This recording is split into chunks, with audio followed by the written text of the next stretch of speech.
এখানে একটা তথ্য হলো, একটা গোপন চিঠি আমাদের এলাকার যিনি বিধায়ক তিনি নাকি অভিষেক বাবু মমতা ব্যানার্জির কাছে চিঠি লিখে পাঠিয়েছিলেন, অর্জুন বাবুর সুপারিশ পাঠিয়েছিলেন।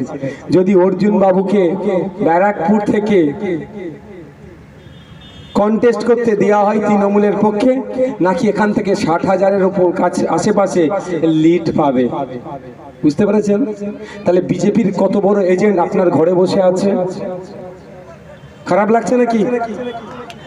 কিন্তু বড় এজেন্ট বিজেপি। আমি যে একটা কথা বলি, 2019 সালের আগে বিজেপিকে আটকাতে হবে, বিজেপিকে আটকাতে হবে বলে রাজ্যে বিজেপিকে নিয়ে আসলো। 2021-এ বিজেপিকে আটকাতে হবে, বিজেপিকে আটকাতে হবে বলে আপনার পাড়াতে বিজেপিকে নিয়ে আসলো।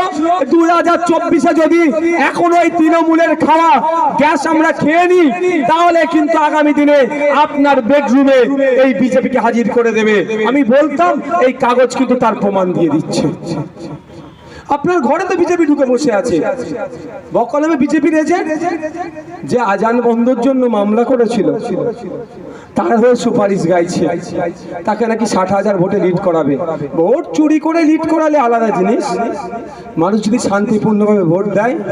অর্জুন বাবু কেন, পার্থ বাবু এখান থেকে 60,000 মাইনাস খাবে কি ভাই? হবে তো নাকি? হ্যাঁ, 21-এর নির্বাচনে গণনায় কি হচ্ছে আমরা জানি। আমরা রাজনীতিতে তখন একটু কাঁচা ছিলাম, এখনো খুব পাকা বলছি না। কিভাবে চুরি করেছে আমরা জানি, জবাব আমরা সময়ের সাথে সাথে দেব। আমরা ভুলে যাচ্ছি না গণনা কেন্দ্রে আমাদের সাথে কি হয়েছে, তারপরে কি হয়েছে। আর একটা, তাহলে আপনারা প্রস্তুত থাকুন যে 60,000-এর নাম নিয়েছে, শুনলাম যেটা, যে 60,000-এর নাম নিয়েছে। আমরা 60,000-এ অর্জুন বাবুকে মাইনাস দেব, 60,000 পার্থ বাবুকে মাইনাস দিয়ে বলবো আমডাঙ্গা তথা ব্যারাকপুরে ও কোনো বিজেমূল কাজ দেবে না, কাজ হবে না। তাই তো নাকি ভাই? এখানে প্রায় হাজার হাজার মানুষ এসেছেন। আর একটা কথা, বারাসাতেও কিন্তু আমাদের প্রার্থী আছে। আপনাদের আত্মীয় তো অনেক বারাসাতে থাকে ভাই, থাকে তো? জামির ভাই দিকে আসো।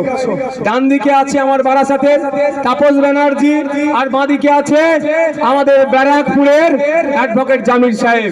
দুটোকে পার্লামেন্টে আমরা এখানে পাঠাবো, আরো যেগুলো আছে পার্লামেন্টে পাঠাবো। আমাদের জনগণের কণ্ঠ হয়ে পার্লামেন্টের লড়াই দিয়ে আসবে।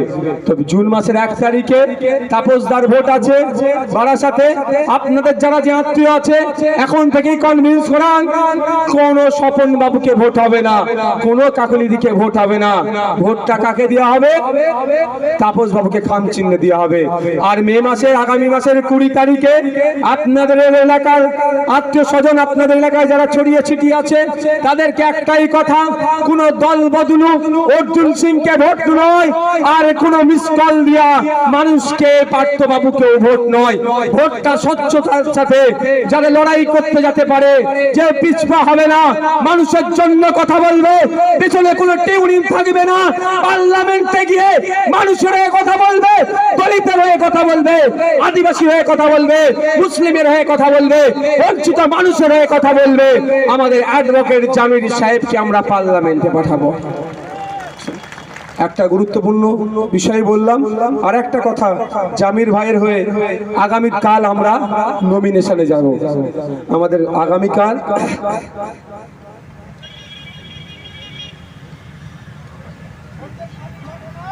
আচ্ছা সন্দেশকালী আপনাদের বলি, আগামীকাল সকাল 9:30-9টার মধ্যে আপনারা যারা, আমি অনুরোধ করব সর্বোচ্চ জমায়েত করবেন। আগামীকালই আমাদের নমিনেশন আছে অ্যাডভোকেট জামির সাহেবের পক্ষে। আমরা বারাসাত ডিএম অফিসে আমরা জামির ভাইকে সাথে নিয়ে আওয়াল সিটি মোড় থেকে আমরা দলবদ্ধভাবে শৃঙ্খলাবদ্ধ হয়ে আমরা নমিনেশন জমা করতে যাব। তাই যারা যেতে চাইছেন, জামির ভাই থাকবেন, আমাদের তাপসদা থাকবেন, আমাদের রাকেশ থাকবেন, আমাদের জুলফিকার থাকবে, সাদ্দাম থাকবে, আরো যে সমস্ত নেতৃত্বরা আছে, উঠে দাঁড়াও তো, এই সমস্ত নেতৃত্বরা আছে। সর্বোপরি আপনারা যারা চটে বসে আছেন, ধুলোতে বসে আছেন, আপনারাও তো দলের এক একটা বড় বড় সৈনিক, আপনিও দলের মেম্বার, অনেকে আমিও দলের মেম্বার। আপনারা যতটা গুরুত্ব, আমারও ততটা গুরুত্ব। শুধু পদটা আমাকে দিয়ে রেখেছে, কালকে আমাকে পদ নাও নিতে রাখতে পারে, কালকে আমার পরিবর্তে কাউকে দল চাইলে দিতে পারে, কিন্তু আমরা সবাই সক্রিয় কর্মী দলের। তাই আমরা সক্রিয় কর্মীরা মিলে আমরা আগামীকাল 10টার মধ্যে, 9:30 থেকে 10টার মধ্যে আওয়াল সিদ্ধি মোড়ে জমায়েত হব। ওখান থেকে আমরা ঐক্যবদ্ধ হয়ে জামিরদার নমিনেশন করাবো এবং নমিনেশনই বার্তা দিয়ে দেবো। জামিরদা ব্যারাকপুর থেকে জেতা সার্টিফিকেট নিয়ে পার্লামেন্টে যাবে।